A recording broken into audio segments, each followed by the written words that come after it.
Inicio grabando. Listo. Compartir pantalla. Un participante. ¿Quién puede compartir? Solamente el anfitrión. Listo. A ver, vamos a compartir la pantalla y me voy a la sesión del día de hoy. Listo, chicos. Nuestra clase es la siguiente. El Estado moderno. ¿Ya? El Estado moderno. Quinta sesión, porque nosotros ya hemos hecho 4 en el Google Drive. Esta vendría a ser nuestra quinta. Ya han hablado del Estado, cuáles son los elementos del Estado. El día de hoy vamos a ver la parte histórica, porque entre esta semana y la próxima, que voy a tomar una pequeña intervención, que luego en la semana en su clase les voy a explicar, ¿ya? Vamos a terminar hablando de todo lo que hemos venido haciendo en todo este tiempo, ¿ya? Desde más, casi prácticamente un mes, ¿ya, chicos? Entonces, iniciamos con nuestra sesión. Tú ves acá un gráfico, ves un dibujito y dice, ¿no? Nuestro propósito, comprender la situación actual de los estados. Ya conocemos cuál es la situación actual. Es más, ustedes en su actividad ya han discutido el tema del Estado democrático, ¿cierto? Ya lo hemos discutido. Dice, profesor, ¿le puedo mandar por Gmail, Oriana? Oriana, lo ideal, hija, es que más adelante ya lo mandes todo por Classroom. Si es que tienes algún problema, todavía me lo mandas por Gmail, por ahora, hasta que ya te adaptes. ¿Ya, hija? Y vamos a ver acá la formación histórica, que es lo que a mí me interesa. Miren, chicos, no lo vamos a... sí, Anthony se copia, pero no es tanto texto, ¿ah? No es tanto texto, como te digo. Se copia, pero no es tanto texto. Lo único que me mandan de tarea es la práctica. ¿Qué tal, Jimenita? Buenas.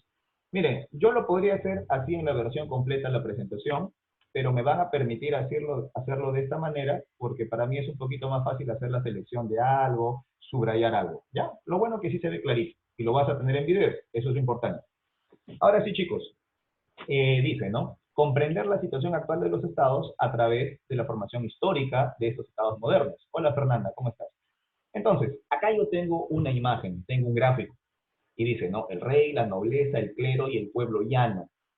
¿Alguien me podría decir esta pirámide, esta estructura jerárquica de gobierno, si me lo pueden colocar tal vez la primera persona, ¿a qué etapa pertenece? ¿A qué etapa pertenece de la historia, entre comillas, de la historia medieval, dando ya para la historia moderna? Si alguien la reconoce, lo deben de haber visto con el profesor Aybar, no hablando, sino escribiendo en el chat, por favor, ¿reconocen esta pirámide jerárquica?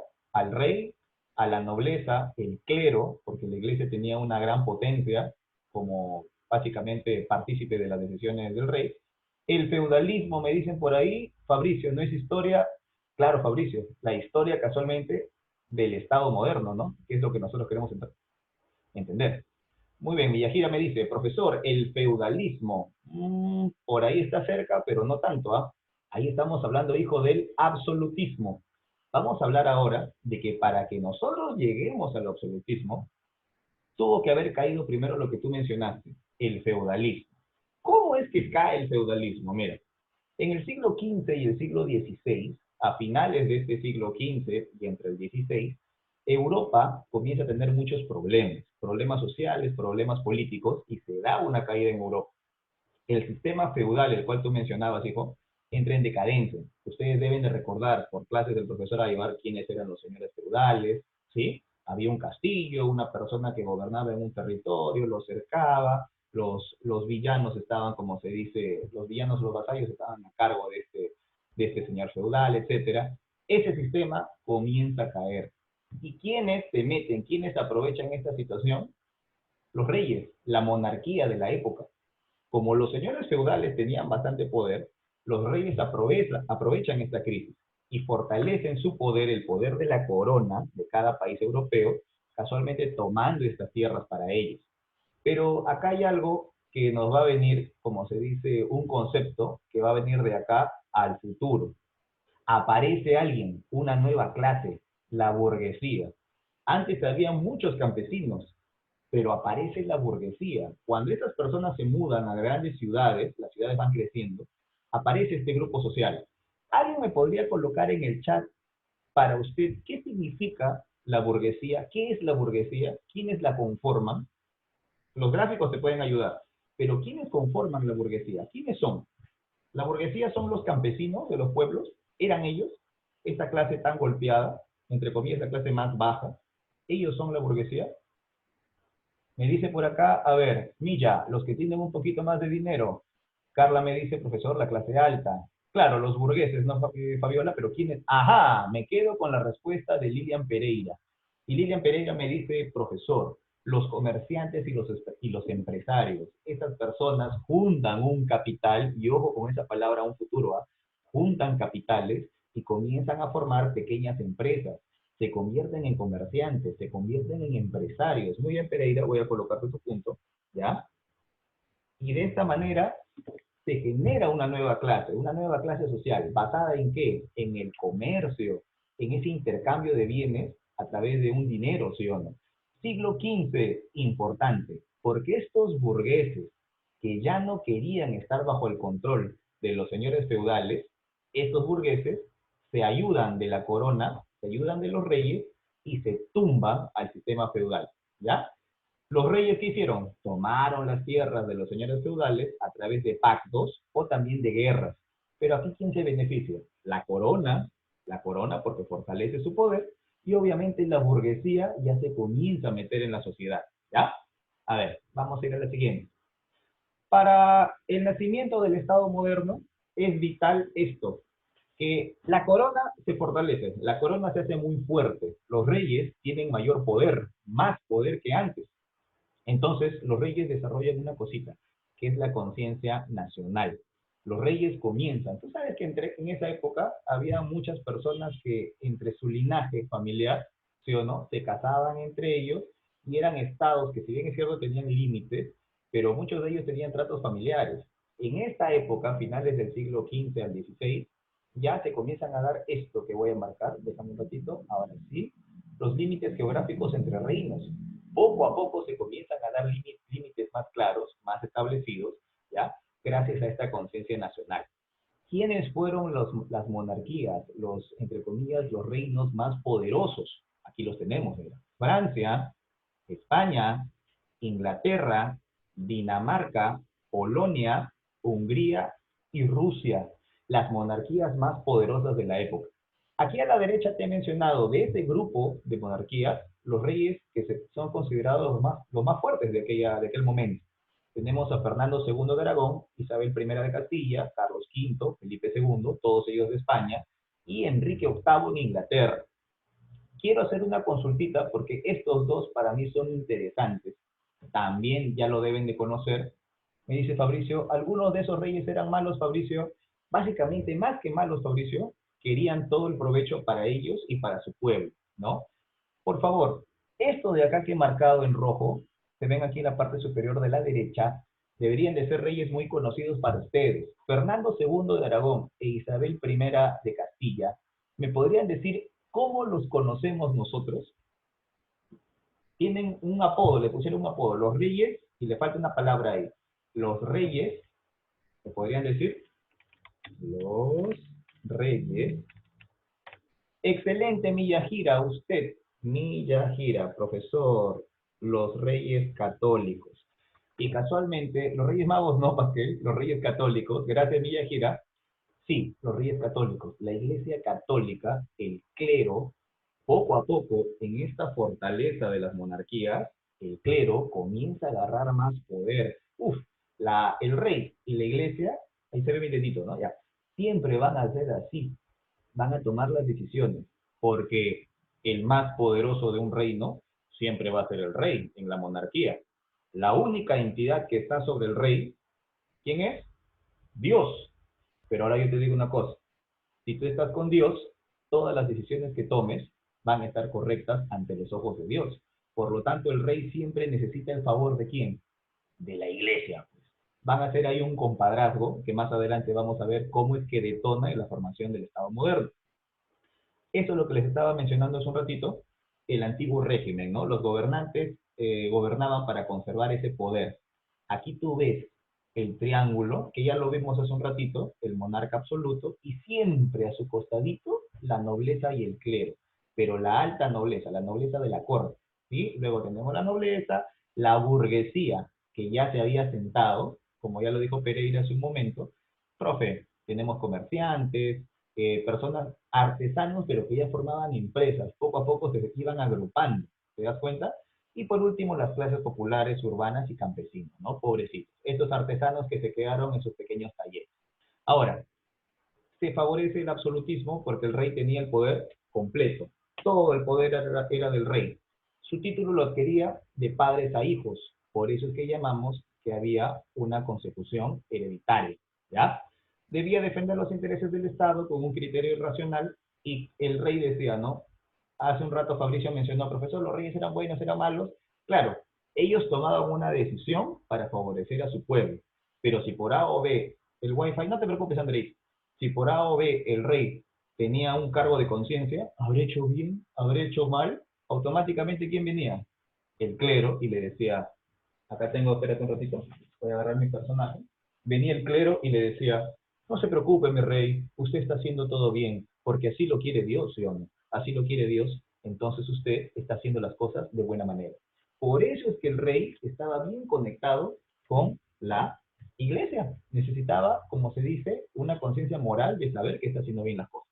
Dice, su voluntad es ley, ¿sí? Pero obviamente que Dios está sobre él. Y tú sabes que Dios y la iglesia en esa época estaban así. Y todos los súbditos lo debían obedecer sin condiciones, ¿ya? Sin condiciones. Sí, Fabricio, la calabaza de la suerte. Ahora sí, mira, pero ¿qué ocurre? Hasta ahí todo chévere. Los reinos estaban, como se dice, fortaleciéndose, las monarquías estaban resolviendo, como se dice, aumentar su poder absoluto. Necesitaba su respaldo, me dice Camayo, excelente. El respaldo en sus decisiones, muy bien. Y el rey se sentía el más poderoso porque todo lo que él decía estaba bien, decía uno, ¿no? Sí, Pasquel, tenían leyes, casualmente por esto, ¿no? Acá, su voluntad es ley. Y esa voluntad siempre se escribía en edictos, ¿no, hijo? Siempre había edictos que todos tenían que, como se dice, atender, que todos tenían que cumplir. Es más, ahí se cobraban impuestos también. Mira, vamos a ir a esta partecita. Crisis europea. Hasta ahorita nos habíamos quedado, chicos, en que ya las monarquías, sí o no, con un carácter nacionalista, se estaba fortaleciendo. Uf, las monarquías estaban poderosas. Pero comienza una gran crisis, la crisis europea. Y básicamente acá tenemos tres, tres acciones, tres antecedentes que marcan, pues, como se dice, el antes y el después para la formación del Estado moderno. En primer lugar, las hambrunas. Mucha hambre en Europa, producto de que las personas, en parte, estaban abandonando los campos para irse a las grandes ciudades, hubo problemas, sí o no, en la producción de alimentos, hubieron sequías, hubieron problemas de agua y obviamente se generó el hambre. No había producción de alimentos. La peste negra, sí o no, ustedes deben de reconocer a estos que eran los doctores de la época, ahora se puso de moda por el tema del coronavirus, la peste negra, que básicamente era la famosa peste bubónica. Por cultura general, en el chat, ¿alguien me podría colocar cómo es que se transmitía la peste negra, la peste bubónica, por favor? Y no me digan por las ratas, ¿ah? Ah, ya es Diego me puso las ratas. Muy bien, Nolasco, gracias, Nolasco, te llevaste. Claro, no por las ratas, ¿ah? Sino por las pulgas. Janis, tú también. Muy bien, Janis. Te felicito, Janis. Así es, por las pulgas, una pulga especial de las ratas. Animales y humanos, me decía Fabiola, claro, una vez que ya lo adquirían los humanos, a través del sudor, a través de los líquidos del cuerpo, pero inicialmente vino por las pulgas de las ratas, ¿no? Por las pulgas de las ratas. ¿Y qué pasó, chicos? La población europea disminuyó en gran cantidad. Murieron millones de personas. Es más, vamos a ver si hacemos algo por acá, ya que tenemos el internet y creo que ustedes lo pueden ver. A ver. ¿Cuántas personas murieron por la peste negra? Imagínate, dice un cálculo en imágenes, ahora vamos a buscar, y ahí no se ve, que las personas que murieron por peste negra, discúlpame, ahora vamos a mirar, son alrededor de 200 millones de personas. 200 millones de personas. Eh, Mira, imagínate, si solamente en el Perú son 32 y me dicen que por coronavirus no sé cuántas personas habrán muerto todavía, que saben que ese número se actualiza de manera diaria, estamos hablando de 200 millones de personas. Síntomas, Anthony, muy parecidos a lo que tenemos, solamente que luego las más de 700, ¿no, Fabiola? Gracias, hija. 700, en el Perú. Al final se te cangrenaba, mi hijo, partes de tus extremidades y tenían que amputártelas hasta que poco a poco ya llegaba a tu sistema central y morías, ¿no? Morías. La peste negra era muy fea. Y todo eso, la gran hambruna y la peste negra, no había cura, Andrea, 200 millones de personas, se imaginan. Y eso genera que la relación vasallo-señor, se vea resquebrajada. En otras palabras, la línea de poder entre esas grandes monarquías, ya las personas tenían otros problemas más importantes y que no había una línea jerárquica ya tan establecida por el problema social, por la gran pandemia que se había originado, ¿no? Demasiado contagiosa, Nelly. Uf, demasiado contagiosa. Ahora, otra cosa que ocurrió. Europa, poco a poco va saliendo de este problema. Pero aquí llega el masazo de un antes y después, porque el Estado moderno no solamente se genera por el dinero, por la economía, sino principalmente mis alumnos, se genera por las ideas filosóficas. Entonces, ocurre esto. Siglo XV, 1453. Los turcos otomanos ya conquistan la ciudad de Constantinopla. Obviamente que Constantinopla, ¿alguien me puede colocar en el chat cómo es que era Constantinopla antes o qué reino era antes? ¿Qué cultura era antes? Porque Constantinopla proviene de una partición, ¿sí o no? Había antes algo, una unidad que fue partida, se transformaron en dos reinos y uno de esos reinos partidos se convierte en del oriente y otro del occidente. Constantinopla, ¿de cuál de las dos era? ¿Recuerdan ustedes? Y eso también puede ser una pregunta de examen. Palestinos, no tanto, Dieguito, no tanto. Camayo me dice un imperio. Claro, ¿qué imperio, Fabio? Te falta una palabra. Griegos, no, Milla, no. Antes era un solo imperio, ¿ah? El imperio romano. A ver, Freddy, Carla, Miyajira. Muy bien. Guamaní, Nolasco, Miyajira. Muy bien, chicos, ¿ah? Claro, Fernanda, exacto. Ya luego cuando se parte ya se forma el Imperio Bizantino, tiene su capital de Constantinopla. Muy bien, Fernanda. Castillo, ¿no? Muy bien, hija. Entonces, ya cuando este imperio se parte, el Imperio Romano, y queda esta parte oriental para Constantinopla, ¿sí o no? Pasan muchos años y se fortalece. En Constantinopla, chicos, se avanza bastante en lo que es la cultura de la filosofía, el pensamiento, etcétera. Ellos analizaban bastante el pensamiento de los pensadores clásicos griegos, como lo que son Platón, Heródoto, Séneca. ¿Qué ocurre, chicos? Disculpen que voy a utilizar este papelito, ¿ah? Disculpen que lo voy a utilizar, son mis papelitos de basurita. El Imperio Romano se parte en la parte occidental, ¿sí o no? Piensan utilizando al pensamiento socrático, pero, pero en Constantinopla mantienen el pensamiento clásico, en donde se le da bastante importancia al hombre. En la otra Europa se le daba bastante importancia a Dios, pero en Constantinopla se le daba bastante importancia al hombre. Y eso es clave, chicos, porque cuando Constantinopla cae, se tumban ese imperio, los grandes pensadores de Constantinopla huyen, se escapan y se van a vivir a una ciudad en Italia llamada Florencia. Se van a vivir estos grandes pensadores a Florencia y ellos llevan ese saber greco-latino que tenían en Constantinopla. El pensamiento de Platón, Heródoto, Séneca, Horacio, en donde no le daban tanta importancia a hacer el pensamiento del Teo, que es Dios, sino básicamente a la liberación del espíritu, del alma del hombre, porque el hombre tenía que ser capaz, ya, el hombre tenía que ser capaz de gozar de los placeres terrenales. Se le daba más importancia al ser humano, ¿sí? No sé si con el profesor Medina han escuchado hablar del Decamerón, ahí sí me pueden confirmar, el Decamerón, ¿alguien me confirma? El Decamerón, no, me dice Fernandita, ya, no, ya. Sí, me dice Nolasco, el Decamerón fue escrito por Boccaccio, ¿no? O Boccaccio, como le llaman, ¿ya? Y esto básicamente era un manual, y por si acaso la clase está grabada, estamos en el formato, en el contexto de la clase, y era básicamente un manual de cómo gozar de los placeres del cuerpo en la tierra. Entonces, las personas, es una obra, claro, Freddy, las personas, siguiendo este manual, este patrón, comenzaron a darle bastante importancia a los placeres de la carne. Vamos a seguir. Profe, dicho esto entonces, dicho esto, ocurre lo siguiente. Antes, profe, durante la etapa medieval, durante el medioevo, ¿sí? Se le daba mucha importancia a Dios, ¿no? Por eso se llamaba un pensamiento teocéntrico, teocentrismo.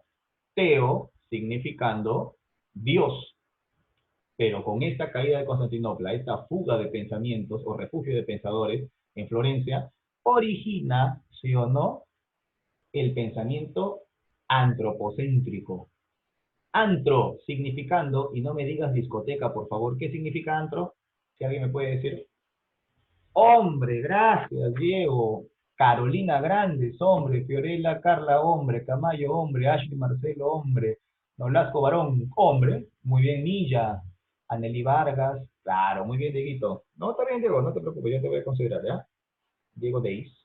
Claro, hijos, antro, hombre, hombre.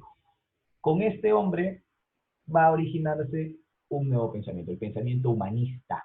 Cuando pasa el pensamiento humanista, acá hay un proceso muy rápido. Vienen grandes pensadores, grandes artistas. Este, que es el hombre de Vitruvio, es muy conocido y muy famoso porque aquí se conjugan las medidas perfectas de lo que viene a ser este nuevo hombre renacido. ¿De quién es esta obra? El hombre del Vitruvio. ¿De quién es esta obra? Muy conocido este pintor. Muy conocido. A ver si alguien me responde. Justo. Da Vinci, gracias Miyajira, Pasquel, Leonardo da Vinci, Fernandita, muy bien. Laime da Vinci, excelente hija. Así es. Entonces, con este cambio de pensamiento y en donde le vamos a dar importancia al hombre y el eje del desarrollo de pensamiento político, filosófico, social, vamos a ser nosotros, es que se va a dar el inicio del renacimiento, el renacimiento del hombre. Y en todas las artes, en todas las ciencias, chicos, ¿ya? Por eso que también hablamos de la literatura renacentista. Muy famosos aquí Miguel Ángel, muy famoso aquí también Leonardo da Vinci, ¿no? Sobre todo italianos. Profesor, ¿por qué italianos en el Renacimiento? Acuérdate, porque las mentes se alojaron en Florencia, ¿sí? A ver, ¿y qué pasa? Mira esto rapidito, ¿ah? Felipe II fortalece el poder de la corona, ¿sí? Gracias a este fortalecimiento de la corona, pasan los años, se dan las grandes crisis, ya te explicamos, termina cayendo Constantinopla, poco a poco se da, como se dice, una fuga de talentos, pero acá hay algo clave, mira. Se amplió el conocimiento científico y técnico y hubo una extensa y rápida difusión del saber gracias a inventos como la imprenta. Chicos, nos quedan 10 minutitos, pero vamos a seguir, ¿ya? Escúchame. Importante la imprenta, porque gracias a la imprenta podemos difundir conocimiento. Antes, la educación, en su gran mayoría, era dada en las clases altas. Era difícil ser educado por parte de que eras parte del pueblo, en las clases altas. Pero gracias al invento de la imprenta, gracias al invento de la imprenta, este conocimiento llegaba a más personas. O sea, ya era algo masivo, ¿no? El Facebook de la época, imagínate, la imprenta. Tú escribías o pensabas algo, lo redactabas, te ibas a una imprenta, lo imprimían, lo distribuían y ya se podía compartir con todos. En esta época de gran desarrollo técnico-científico, también se producen los famosos descubrimientos geográficos. Chicos, ¿qué importancia tiene el descubrimiento de las Américas, de este nuevo gran continente, ¿sí? De este continente, para llenar pues las arcas de estos lugares, ampliar también, como se dice, los horizontes de las personas. Profe, como ya lo habíamos mencionado antes, ya se inicia el renacimiento del hombre. Cambia por completo el pensamiento de la etapa medieval. Ahora, llegamos a esta parte, chicos. Todo iba bien hasta que llegaste tú. Todo iba bien, chicos, cuando un señor en Alemania, una persona llamada Martín Lutero, ¿sí? Esa canción de Maná, creo, ¿no? Martín Lutero, jovencitos. El protestantismo, la reforma protestante. ¿Y sabes por qué es importante la reforma protestante? Y casualmente ustedes deben de estar bien, como se dice, empapados de esto, porque cuando estén en la universidad, sobre todo los que van a San Marcos, y Villarreal también, sobre todo, van a decir, ¿no?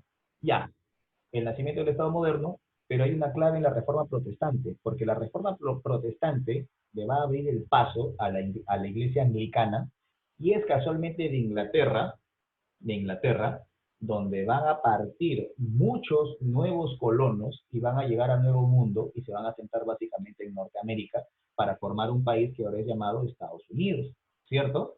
La iglesia anglicana se forma por el inicio de la Reforma Protestante, ¿ya? Eso lo vamos a ver también una partecita en la próxima sesión. Ahorita solamente vamos a explicar esto. Profesor, Martín Lutero, 1517, las 95 tesis o, contra la doctrina católica de las indulgencias. ¿Sabes lo que había ocurrido? Yo hace un rato te mencioné, alumna, de que la Iglesia Católica estaba así con los gobernantes, ¿no? Tú sabías lo que estaba pasando ahí, un negociado, un jueguito, ¿sí o no? Moral para que ellos sientan que son poderosos ante los ojos de los hombres y ante los ojos de Dios. Sin embargo, cuando ya la época medieval estaba terminando, justo estamos en pleno apogeo de cambios, estaba terminando, hay una gran crisis en la iglesia. La iglesia comienza a hacer grandes construcciones arquitectónicas y la iglesia, ¿qué necesitaba? Dinero, necesitaba fondos para poder seguir haciendo todos estos fines que la iglesia tenía. Se construye la Basílica de San Pedro. Voy a poner una fotito de la Basílica de San Pedro. Reforma, claro, Fabiola, excelente, hija. Y eso viene en los manuales de la academia también, ¿ah? Mira, la Basílica de San Pedro, ¿ya? Basílica de San Pedro. Mira este edificio arquitectónico que en esa época, estamos hablando del siglo XV, la iglesia quería construir, hasta el día de hoy está en pie. Mira, tú lo puedes ver ahí bonito. Vamos a ver si colocamos una fotito más interesante. Hasta el día de hoy está en pie. El Vaticano, ¿cierto? Profesor, es una maravilla arquitectónica. Muchos años después, hasta el día de hoy sigue en pie, los peregrinos la siguen visitando, mira esta hermosura, y la iglesia necesitaba dinero. Pero ahora viene el chiste, ¿y cómo podía generar la iglesia este dinero? ¿Vendiendo afiches, vendiendo turrones, haciendo procesiones? No. ¿A través de qué? De la venta de indulgencias. No me vas a creer lo que te voy a contar, pero a la fifi, o sea, de verdad es lo que te voy a contar. Las indulgencias, profe, iban las personas pecadoras más adineradas a las iglesias de sus comunidades, a las grandes iglesias, y le decían, Señor, por conceptos, por conocimientos filosóficos de la iglesia, si yo me muero y tengo pecados, voy a pasar al purgatorio. Y voy a pasar una cantidad de años hasta que mis pecados, entre comillas, sean subsanados, sean perdonados, y recién ahí voy a pasar al reino de los cielos. Entonces, ¿qué hicieron estas personas adineradas? Fueron a la iglesia, le daban un gran dineral y le decían, oye, señor sacerdote, si yo le pago a usted un dinerito, ¿me puede bajar los años en el purgatorio para que yo me vaya al cielo más rápido? Eso se llamaron ya la venta de indulgencias. Por eso es que personas protestan ante esto. No les parece, ¿ya? Están en contra de esta filosofía de la iglesia. Muchos hablan hasta de corrupción, me llama Fabricio. Una corrupción filosófica, una corrupción hasta de fe, ¿no, Fabricio? Creo que la palabra podría ser adecuada también. Oye, protesta este hombre. Va a su iglesia, una iglesia en Alemania, la iglesia de Wittenberg, ¿ya? Y en su iglesia, este señor Lutero clava, así como tú ves en la imagen, clava sus 95 tesis en contra de esto. Uy, chicos, ¿para qué lo hizo? ¿Para qué lo hizo este señor? La iglesia lo excomulgó, la iglesia lo separó, lo tildó de hereje, le dijo, oye, compadre, ¿qué pasa? ¿Cómo te vas a meter con el negocio? Mira, acá si quieres te podemos dar tus chivilines. Él dijo, no, la única, el único medio para llegar a Dios es solamente un documento. Vamos a hacer una suposición, estos son mis lentes, ¿no? Pero vamos a suponer que es el único documento para llegar a Dios, el único mediador para ver su palabra, la verdad de Dios, es la Biblia, dijo Martín Lutero. La iglesia, por lo tanto, en su reforma, pierde poder, porque solamente podemos llegar a Dios a través de su palabra. ¿Tú crees que la iglesia católica de esa época le vaciló? Nada, lo excomulgaron. Él tuvo que refugiarse en otros lugares hasta que al final termina llegando a Inglaterra con esta nueva filosofía y se forma la iglesia anglicana. Se forma la iglesia anglicana, la cual va a estar respaldada por un rey que lo tenemos por acá. Listo, Enrique VIII. Andrea Chuyén, la confirmación. Eso está dentro del catequismo católico, mi querida Andreita, dentro de las leyes de la Iglesia Católica, en la tradicional. Y este Enrique VIII ¿sí o no? Adopta esta iglesia anglicana y poco a poco van desarrollando una nueva filosofía. Chicos, con el transcurrir de los años, ustedes sabrán, ya, sale también el señor Calvino, eso lo vamos a ver ya en la próxima clase, y poco a poco se va a dar esta gran migración de personas de Inglaterra, recuerda, anglicano en Inglaterra, van a formar el nuevo mundo. Y casualmente nosotros hablamos del Estado moderno cuando hicimos la mención por acá, y creo que participó Pereira y habló por ahí de la burguesía, yo también mencioné una palabrita interesante, que es la palabra capital, capitalismo. Chicos, estas son las bases del nacimiento del Estado como lo conocemos. Más adelante vamos a ver, porque todavía no hemos visto, por ejemplo, la independencia de Francia, otro hecho histórico, la independencia de los Estados Unidos, otro hecho histórico, que va a marcar, como te digo, el nacimiento de lo que ahora tenemos como país. ¿Sí? A la clase anterior, no sé si ustedes recuerdan la clase anterior, cuando estábamos hablando acerca de los estados democráticos y cuando hicimos la mención, chicos, de que si Perú es o no es un estado democrático, ya ustedes han visto lo que está pasando en Corea del Norte.